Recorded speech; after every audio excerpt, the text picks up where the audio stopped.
Hello everyone and welcome to another video. This is episode 2 of the story of the lady who contacted me to tell how she was taken in by a cryptocurrency investment scam. And remember that this lady didn't know about online crypto scams, and that's the aim of this series of videos, is to raise awareness so that more people do know about them. Especially young people, the Instagram, Twitter generation, who are used to communicating with their friends using social media apps. To them, that's normal.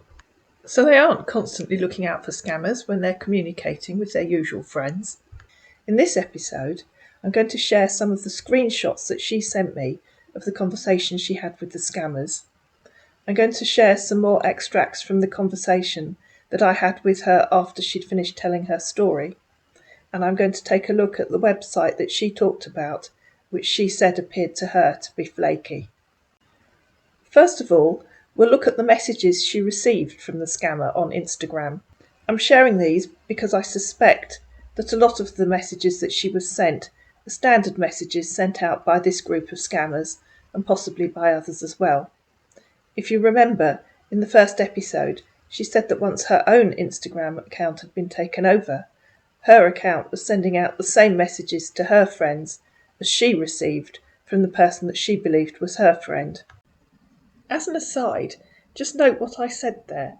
Her Instagram account was taken over. It wasn't hacked. A lot of people say their accounts have been hacked when they haven't. A hacked account is one where the intruder has managed to gain access without your knowledge. This scam relies on the victims handing over their access details for their Instagram and other accounts. They're not being hacked, they're being taken over. We'll start with this screenshot.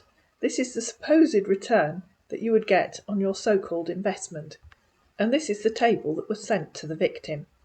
I'll show you another table in just a few seconds that was in a video that I made sometime last year about cryptocurrency scams. Let's just look at those figures and stop and think about them for a minute. It claims that if I send $1,000, I'll get back $10,000 every day. So at the end of the first week, I would have made $70,000. Imagine that I'm then able to withdraw $5,000 of that, and I invest in the $5,000 package. The following week, I'll make $70,000 from the original investment, along with a cool $343,000 from my second investment. On week 3, I'd probably buy another $5,000 investment. So you can work out for yourself what I'd make on week 3. And I think you can see that after a year, I'd be making so many billions of pounds daily that I would have bought that super yacht and I'd be sailing around the Mediterranean, and I'd still be making billions of dollars daily. And of course, if it was that easy and it was possible, everyone would be doing it. Here's that other table that I was telling you about, and you'll see that the alleged returns are very similar. And you might have noticed that both scams claim to be involved with Bitcoin mining, and I'll tell you about Bitcoin mining in episode 3. I think at the moment you'll find the returns from investing in Bitcoin mining might possibly be negative. Here's part of the initial approach that was made to the victim on the 23rd of February this year, and the taken over account said, "I've invested into Bitcoin a few days ago and I've made good profits. I wouldn't have posted this, but it's real, and I got the money in my bank already and made some transfers out of it." The victim, of course, was interested. She said, "Really? How much?" And then added, "Wait, you made 26k? She didn't send me that screenshot. It must have come before this one. But when she was telling her story, she did say that the hijacked account claimed to have bought a new car, and followed that with, "I'm intrigued and interested." And remember, she believed this was her friend telling her this. "Yes," said the hijacked account, "it's for real, 100%. You should try it out. And here's the absolute giveaway that you're talking to a scammer. She's real and legit, you know." And that phrase, real and legit, is one that almost all of these scammers use. She was given the handle of the scammer, followed by, "Send her a DM after following her, just to make sure she get to you quickly, because she already got a lot of DMs. Now let's look at that website, legalminingtrade.com. Here it is. And I'll give you some clues as we go through this about how you can decide whether the website that you're looking at is legitimate or a scam. Anyone can do the steps that I'm going to take here. The first thing I do, always, is a Whois search on the domain name to see what information that gives you. And here you can see that it was registered with a company called Namecheap 283 days ago. Now, let's go to the About page on legalminingtrade.com and see what that tells us.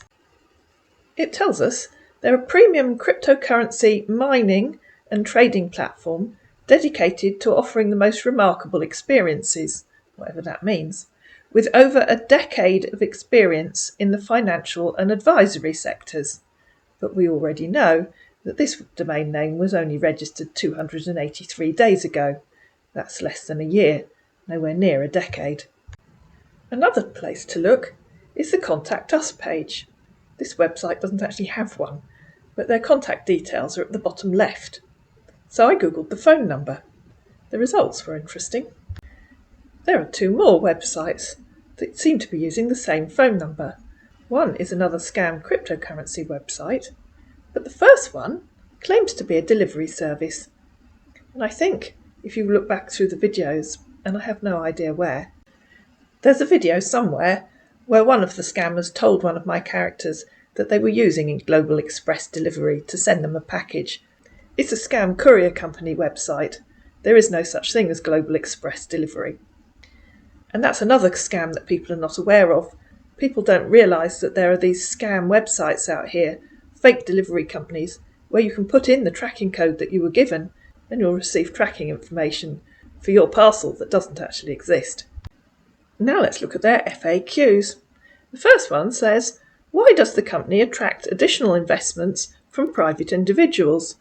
And the answer is additional investments will allow to increase the number of transactions executed in the market and thus will increase the overall profitability of the company. Investors in turn will receive certain percentage of profit depending on the amount of funds invested. Do you understand that? Now let's look at this question. Do I need to pass the identity authentication procedure after the registration on the website? To which the answer is no. The identity authentication is not required. However, we're looking for your consciousness. Obviously, conscious clients are much better than unconscious ones. And believe that you will provide authentic information about yourself. Now, if English isn't your first language, you might not realise that when they said consciousness, what they actually meant was that they're relying on your conscience. And of course, most scammers don't really have a conscience, do they? For contrast, let's look at another site that the victim also talked about, Coinbase. Coinbase is a legitimate and long-standing cryptocurrency trading website. Annie decided to set up an account there. Before she could even log into her account, she was asked to set up two-step verification. She was then asked to upload documents that verify her address. She couldn't get any further because, of course, she doesn't have any. Because Coinbase is a legitimate site, it isn't easy to set up an account there. What the scammers try to do is to get their victims to set up accounts at Coinbase and hand over the login details, so the scammers then have access to a legitimate website, which they can then use for money laundering. Now let's go back to legalminingtrade.com and take another look at the home page. On it, you'll see this certificate of incorporation of a private limited company. It's quite small, but I right-clicked on it and downloaded the image. Here it is. You'll see there's a company number on there. I've blurred it out. So I googled the company number, and it is indeed the number of a legitimate company. Nothing to do with legalminingtrade.com or cryptocurrency investment, which is why I've removed the number. And the date of incorporation given is the date that that real company was incorporated, which is why I've removed that as well. And also notice that that certificate says that they were incorporated in 2019. That's 3 years ago, not the decade they claim on their website. There are lots more clues on that website that it's a scam. There's nothing special about the steps that I've just taken They're just some random ones that came into my head as I was looking at the website. Anybody can do the same as I did. And finally, I'll share with you a few more short extracts from the conversation that I had with the victim after she'd finished telling me her story. Before I share a few more short clips from the interview, I'd just like to share with you what the victim said after she'd watched the first video. She said, "I really hope what happened to me serves as a warning, especially to young adults, to be vigilant at all times when it involves money and any sort of business proposal. I also want to express my gratitude for giving me the opportunity to share my story. It felt really good to let it out." If you've fallen victim to a scammer, please share your story with your friends and your family, however hard it might be. This victim has been doing just that and using her story as a warning for others. Please don't keep it to yourself. Even if some people react negatively, you need to share it so that it isn't weighing on your mind as a deep secret which could affect your own mental health. This victim is fortunate to have understanding friends and family, as she'll now tell you. What I'm thankful for is that my friends and family are very understanding. They told me that it's not your fault if you've been played. A lot of people around the world has been scammed.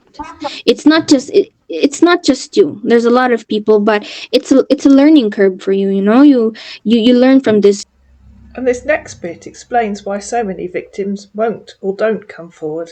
It really sucks. I'm like, to be honest with you, I really feel embarrassed. Yeah. And the next bit explains how once a victim has been drawn into the scammer's web, they become caught. And remember, scammers are very good at using emotional blackmail. This scam took place over just a few days, so once the victim had become drawn in, she simply wasn't able to think straight. But with this, I don't really know what happened. I was very irrational. I was I was too invested to it. I've invested too much emotion to it. The victim went on to explain how she's been using her experience to try to warn and educate her fellow students and colleagues. Yeah. So I've been messaging, or like I've been talking to all the people I know, friends, classmates, a colleague, family members, that this has happened to me. I know it's embarrassing that this is something, like, for me personally, it's embarrassing to share, but it's also a warning to you that don't be trusting to, even if the people that you know. The victim had been to the police in Canada, but we discussed why the police generally are unable to help. At the end of the day, I feel like we have to, like, fend for ourselves. Like, it's That's true. really That's sad but true. And I guess that's what those of us that do the scam baiting are trying to do, is raise awareness. That's got to be the way forward, because, as you say, the law enforcements, they can't do anything. They don't know where these people are. No. Yeah, I when I told you that I went to the police station last week, the French police officer lady, she was really, really rude, and she's like, "Well, this is not a crime. Like, if you think about it, this is not a crime. You're supposed to be smart about these kinds of things. They're not. They're no help. They're like, okay, we can let you file your police report, but other than that, we can't do anything." No, because if you've got no evidence of who was involved, there's really nothing they can do, is there? I'm going to end this video here, but I will just add that the victim messaged me again to say that she's now managed to find an extra job for the weekends, and I'm fairly confident that within the next year or two she'll manage to pay off her debts, and I know that she'll get herself back on track. The final episode will only be short. I'll take a quick look at genuine cryptocurrency investments. There are 3 basic ways that you can do it, which I'll talk about. I'm no expert, but I can tell you the little that I do know. And you'll understand very quickly why the so-called investment that this lady was drawn into is always a scam. I hope you found this video useful. I think this series contains important lessons that all young people should be aware of. If you're involved with a school or college, either as a member of staff or as a student, Please share this video. The only way to stop more people being drawn into these scams is to raise awareness.